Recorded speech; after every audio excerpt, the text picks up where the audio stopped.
രാഹുൽ മാങ്കൂട്ടത്തിന് മൂന്നാം ബലാത്സംഗ കേസിൽ ജാമ്യം കിട്ടിയിരിക്കുന്നു. ഇനി ഒന്നും രണ്ടിൻ്റെയും വിധി വരാനുണ്ട്. അതിൽ ഒന്നാമത്താണ് ഏറ്റവും പ്രധാനമായിരിക്കുന്നത്.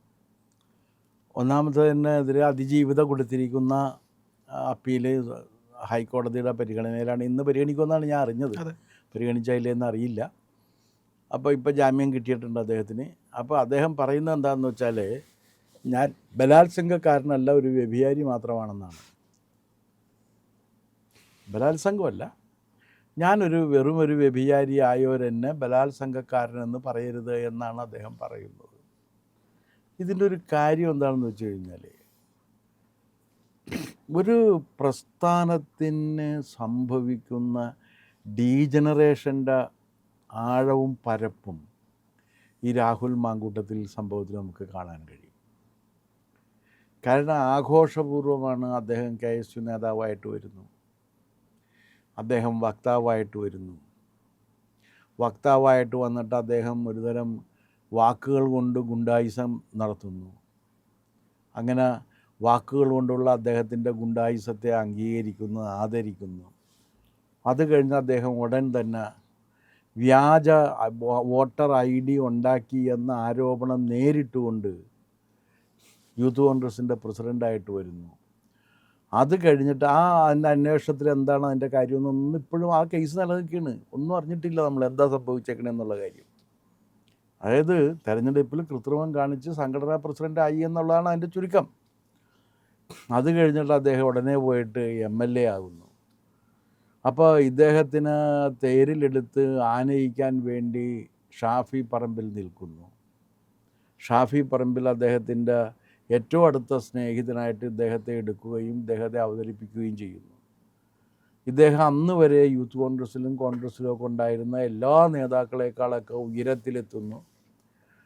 ആ നേതാക്കളെ അദ്ദേഹം പുലഭ്യം പറയുന്നു. ഇതൊക്കെ ഇങ്ങനെ വന്നതാണ്. അപ്പോൾ അങ്ങനെ വന്ന് ഇവർ ആഘോഷപൂർവ്വം എടുത്തു വെച്ചൊരു നേതാവ് സ്വഭാവശുദ്ധി ഇല്ലാത്തവനും ക്രിമിനൽ സ്വഭാവത്തോടു കൂടിയവനും അനേകം സ്ത്രീകളുമായി വ്യഭിചാരത്തിൽ ഏർപ്പെടുന്നവനുമാണ് എന്നുള്ള കാര്യം വന്നു കഴിഞ്ഞാൽ ആ സംഘടനയ്ക്ക് ഇതിൻ്റെ ഒരു ഉത്തരവാദിത്വം ഇല്ലേ എന്നുള്ളതാണ് എൻ്റെ ചോദ്യം. ആ സംഘടനയൊക്കെ ഉണ്ടല്ലോ, ആ സംഘടനയുടെ ഇത്രയും കാലത്തെ ചരിത്രത്തിനുള്ളിൽ ഇങ്ങനൊരാൾ കേരളത്തിൽ തന്നെ ഉണ്ടായിട്ടില്ല. കാരണം അല്പം പോലും കുറ്റബോധമില്ലാത്ത മനസ്സാണത്. കുറ്റബോധമില്ലാത്ത മനസ്സ് കുറ്റകൃത്യം ചെയ്യാൻ തീരുമാനിച്ചു കഴിഞ്ഞാൽ ആ കുറ്റകൃത്യത്തിന് അവസാനം ഉണ്ടാകില്ല. രാഹുൽ മാങ്കൂട്ടത്തിലിൻ്റെ മനസ്സ് കുറ്റബോധമില്ലാത്ത മനസ്സാണ്. അതുകൊണ്ട് തന്നെ അത് ഒന്നിൽ നിന്ന് വേറൊന്നിലേക്ക് ഇങ്ങനെ പോയിക്കൊണ്ടിരിക്കുകയാണ്. 10 എണ്ണം ഉണ്ടെന്നാണ് ആരോ ഏതോ ഒരു പരാതിയിൽ പറയുന്നത്. 10 അല്ല, ഒരുപക്ഷെ അതിൽ കൂടിയേക്കാം. അദ്ദേഹത്തിൻ്റെ ഡിഫൻസ് തന്നെ, ഞാൻ ഇവരൊക്കെ ആയിട്ട് ലൈംഗിക ബന്ധം ഏർപ്പെടുത്തിയതെല്ലാം ഉഭയസമ്മത പ്രകാരമാണ്, അവർ പറഞ്ഞിട്ടാണ് അവരുടെ ശിശുഹത്യ നടത്തിയത്, ഞാൻ പറഞ്ഞിട്ടല്ല, ഇങ്ങനെ പറയുകയാണ്. അപ്പോൾ സ്ത്രീകളെ വശീകരിച്ച് അവരെ വലയിൽ വീഴ്ത്തിയതിന് ശേഷം അവരുമായിട്ട് ലൈംഗിക ബന്ധത്തിലേർപ്പെടുക, അവർക്ക് ഗർഭധാരണം ഉണ്ടായിക്കഴിഞ്ഞാൽ കുട്ടിയെ കൊല്ലുക, ഗർഭഛിദ്രം നടത്തുക, ഇതൊക്കെ സ്വഭാവമായിട്ടുള്ള ഒരു സംഘടനയുടെ സമുന്നത നേതാവായിട്ട് ആഘോഷിക്കപ്പെട്ടു എന്ന് പറഞ്ഞു കഴിഞ്ഞാൽ ആ സംഘടനയുടെ ധാർമ്മിക നിലവാരം എവിടെ എത്തിയെന്നുള്ള കാര്യമാണ് നോക്കേണ്ടത്. യൂത്ത് കോൺഗ്രസ് എന്ന് പറയുന്ന സംഘടനയുടെ ധാർമ്മിക നിലവാരം എന്ന് പറഞ്ഞാൽ രാഹുൽ മാങ്കൂട്ടത്തിൻ്റെ ധാർമ്മിക നിലവാരമാണ് എന്നാണ് നമ്മൾ കണ്ടത്. ഇപ്പം ആരാണ് അതിൻ്റെ പ്രസിഡൻ്റെന്നോ അതിൻ്റെ ഭാരവാഹികൾ ആരാണെന്നൊക്കെയോ നമുക്ക് നിശ്ചയമില്ല. ഇതിനെ ന്യായീകരിക്കാൻ വേണ്ടി വരുന്നവരെ അതിൽ നിന്ന് ആളുകൾ വരാറുണ്ട്. ആ സംഘടനയെ പ്രതിനിധീകരിച്ചുകൊണ്ട് എന്ന നിലക്ക് പലരും വന്നിട്ട് ഇതിനെ ന്യായീകരിച്ചുകൊണ്ട് സംസാരിക്കുന്നത് നമ്മളെല്ലാം കേട്ടിട്ടുണ്ട്. അവരെല്ലാം പറയുന്നത് അദ്ദേഹത്തിൻ്റെ മഹത്വത്തെക്കുറിച്ച്, അദ്ദേഹത്തിൻ്റെ കഴിവിനെക്കുറിച്ചാണ്. പക്ഷേ ഞാൻ കാണുന്നത് ആ കഴിവിൻ്റെ പിന്നിൽ മറഞ്ഞിരിക്കുന്ന ഏറ്റവും അപായകരമായിരിക്കുന്ന ഒരവസ്ഥയെക്കുറിച്ചാണ്. എന്താണത്?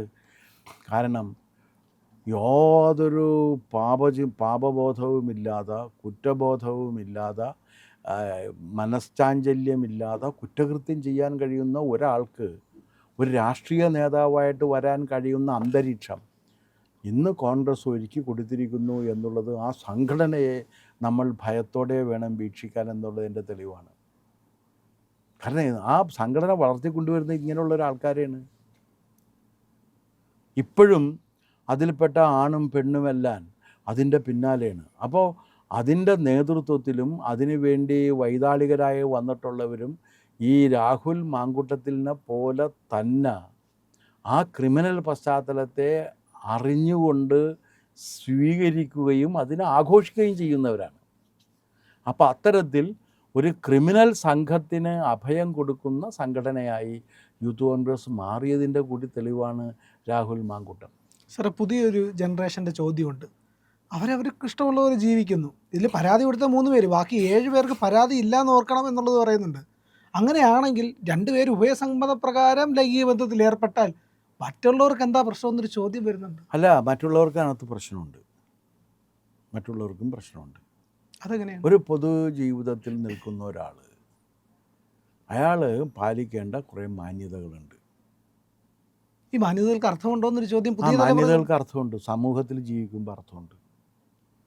നിങ്ങൾ പറഞ്ഞു വരുന്നത് എന്താണെന്ന് വെച്ച് കഴിഞ്ഞാൽ, ഈ അടുത്ത കാലത്ത് നമ്മുടെ കോടതികളിലൊക്കെ കണ്ടിട്ടുള്ളൊരു കാര്യമുണ്ട്.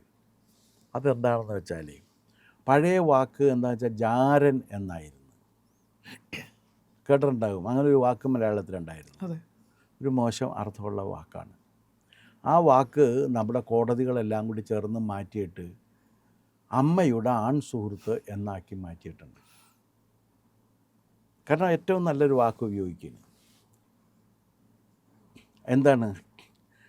ഈ അമ്മ എന്ന് പറയുന്ന സ്ത്രീക്കൊരു ഭർത്താവുണ്ട്. ആ ഭർത്താവിൻ്റെ ഭാര്യയായിട്ടിരിക്കുകയാണ്, അവർക്ക് കുട്ടികളുമുണ്ട്. അതുണ്ടാകുമ്പോൾ വേറൊരുത്തനുമായിട്ട് ലൈംഗിക ബന്ധം തുടരുന്നു എന്നുള്ളതാണ്. ഇത് അവരുടെ വ്യക്തിപരമായ അവകാശമാണ് എന്ന് പറഞ്ഞാൽ അംഗീകരിക്കാൻ സാധ്യമല്ല. എന്തുകൊണ്ട് എന്ന് വെച്ച് കഴിഞ്ഞാൽ, ഇതിലേർപ്പെടുന്ന 2 കൂട്ടരും an individual should be treated as an end in it self എന്നൊരു സ്റ്റേറ്റ്മെൻ്റ് ഉണ്ട്. ഒരു വ്യക്തി സ്വയം ഒരു ലക്ഷ്യമാണ്, വേറൊരാൾക്കുള്ള മാർഗമല്ല. പറഞ്ഞിരിക്കുന്ന ആളുടെ പേര് ഇമ്മാനുവൽ കാൻ്റ് എന്നാണ്. അത് കേവല സദാചാരമാണെന്ന് പറഞ്ഞാൽ അല്ല, അത് പറയട്ടെ, ഞാൻ പറഞ്ഞു കഴിഞ്ഞില്ലല്ലോ. പറഞ്ഞിരിക്കുന്ന ആളുടെ പേര് ഇമ്മാനുവൽ കാൻ്റ് എന്നാണ്. അപ്പോൾ ഒരു മനുഷ്യനെ നമ്മൾ കാണുമ്പോൾ ആ മനുഷ്യനുള്ള ആദരവും നമ്മൾ നിലനിർത്തുന്നത് അയാളെ നമ്മൾക്ക് ഉപയുക്തമാക്കാവുന്ന ഒരു ഉപകരണമായി കണ്ടിട്ടല്ല, അയാൾ സ്വന്തം നിലക്കൊരു ലക്ഷ്യമായി കണ്ടുകൊണ്ടാണ്. ഇവിടെ ഈ അമ്മയുടെ ആൺ സുഹൃത്ത് എന്ന് പറയുന്ന കക്ഷിയും ആ അമ്മയും പരസ്പരം 2 കൂട്ടരെയും ലക്ഷ്യമായിട്ടല്ല, അവർക്ക് സുഖം കിട്ടുന്നതിനുള്ള മാർഗമായിട്ട് കാണുകയും ഒട്ടനവധി പേരെ ദുഃഖത്തിലാഴ്ത്തുകയും ചെയ്യുന്നു. അതൊരു വ്യക്തി എന്ന നിലയ്ക്ക് ചെയ്യുമ്പോൾ ആ വ്യക്തിയുടെ അവകാശമാണെന്ന് നിങ്ങൾ വാദിച്ചു കഴിഞ്ഞാൽ, ഇത് ഒരു യൂണിവേഴ്സലായിട്ട് അപ്ലൈ ചെയ്ത് കഴിഞ്ഞാൽ എന്തായിരിക്കും അവസ്ഥ? അരാജകത്വമായിരിക്കും. അങ്ങനെ ഒരു അരാജകത്വം വരുന്ന ഒരു അന്തരീക്ഷത്തിൽ മനുഷ്യന് ജീവിക്കാൻ പറ്റുമോ? അതുകൊണ്ടാണ് റെഗുലേഷൻസ് ഏർപ്പെടുത്തിയിരിക്കുന്നത്. ഈ റെഗുലേഷൻസ്, ഇതിലും ലൈംഗിക ബന്ധത്തിലും റെഗുലേഷൻസ് ഉണ്ട്. ലൈംഗിക ബന്ധത്തിൽ റെഗുലേഷൻസ് ഏർപ്പെടുത്തിക്കൊണ്ടാണ് കുടുംബജീവിതത്തെക്കുറിച്ചും കുടുംബത്തെക്കുറിച്ചും നമ്മൾ സങ്കല്പിച്ചിരിക്കുന്നത്. പക്ഷേ ഈ ആജന്മമായ അടിമത്വം യൂറോപ്യൻ സംസ്കാരത്തോടും യൂറോപ്യൻ്റെ നിയമ സംവിധാനത്തോടും സൂക്ഷിക്കുന്ന ഇന്ത്യൻ ജുഡീഷ്യറി എന്ത് വന്നാലും അമേരിക്കയിൽ അങ്ങനെയാണെന്ന് പറഞ്ഞുകൊണ്ടാണ് ഇവിടെ ഇത് നടപ്പിലായിക്കൊണ്ടിരിക്കുന്നത്. അത് ഒരു ആജന്മ അടിമത്വമാണ്. അതിൽ നിന്ന് ഇന്ത്യൻ ജുഡീഷ്യറി മാറുക തന്നെ വേണം. കാരണം അമേരിക്ക മാതൃകയല്ല ലോകത്തൊന്നിനും. അമേരിക്കയെ മാതൃകയാക്കിയിട്ടാണ് നമ്മൾ പറയുന്ന ഈ സഹജീവിതത്തിന് പണ്ട് പറഞ്ഞിരുന്നൊരു വാക്കുണ്ട്. എന്താണെന്നറിയാമോ? കൂടി നിൽക്കുക എന്നുള്ളതായിരുന്നു. ആ കൂടി നിൽക്കുക എന്നത് മാറ്റിയിട്ട് സഹജീവിതമാക്കിയെടുക്കുകയാണ്.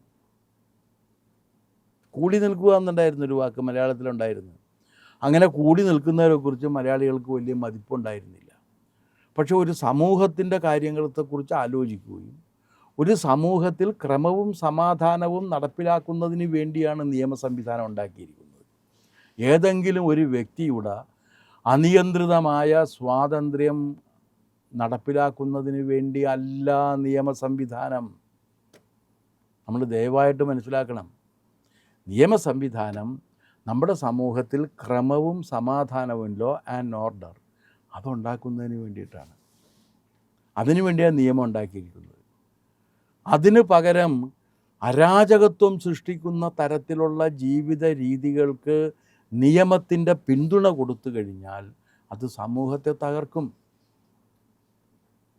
അത്തരത്തിൽ അരാജക ജീവിതം, ലൈംഗിക അരാജക ജീവിതം നയിക്കുകയും അതൊരു മനോരോഗത്തോടെ എത്തുകയും ചെയ്യുന്നവരെ രാഷ്ട്രീയ പ്രസ്ഥാനങ്ങളിൽ, യൂത്ത് കോൺഗ്രസ്സിൽ സംരക്ഷിച്ചു. ഇപ്പോഴും അതിൽപ്പെട്ട നല്ലൊരു ശതമാനം പേര് അതിൻ്റെ സംരക്ഷണവുമായിട്ടിറങ്ങുന്നു. അത്തരത്തിലുള്ളൊരു സംഘടനയുടെ സാങ്കത്യം പരിശോധിക്കപ്പെടുക തന്നെ വേണം. അപ്പോൾ രാഹുൽ മാങ്കൂട്ടത്തിന് എന്ന് ജാമ്യം കിട്ടിയാലും കിട്ടിയില്ലെങ്കിലും രാഹുൽ മാങ്കൂട്ടത്തിൻ്റെ ജീവിതവും അദ്ദേഹത്തിൻ്റെ പ്രവൃത്തികളുമെല്ലാം യൂത്ത് കോൺഗ്രസ് എന്ന് പറയുന്ന ഒരു സംഘടനയുടെ ധാർമ്മികവും സാമൂഹികവുമായ അപജയത്തിൻ്റെ സൂചകമാണ് എന്നാണ് ഞാൻ പറയുക. പ്രിയപ്പെട്ട പ്രേക്ഷകരെ, ഇന്ത്യ ലൈവ് ചാനലിനൊപ്പം ഉള്ള നിങ്ങളുടെ യാത്ര തുടരണം. ഞങ്ങളുടെ ചാനൽ സബ്സ്ക്രൈബ് ചെയ്യണം. നമ്മുടെ ലോഗോ IND എന്നുള്ള ലോഗോയിൽ ഒന്ന് വിരലമർത്തിയാൽ നമ്മുടെ ചാനലിൻ്റെ പ്രൊഫൈലിലേക്ക് പോകാം. അവിടെ സബ്സ്ക്രൈബ് എന്നുള്ള ബാറുണ്ട്, അവിടെ ഒന്ന് വിരലമർത്തി തൊട്ടപ്പുറത്ത് കാണുന്ന ബെൽ ഐക്കണിൽ കൂടി വിരലമർത്തിയാൽ നിങ്ങൾക്ക് ഇന്ത്യ ലൈവ് സബ്സ്ക്രൈബ് ചെയ്യാൻ കഴിയും. ഞങ്ങളെ സഹായിക്കണം.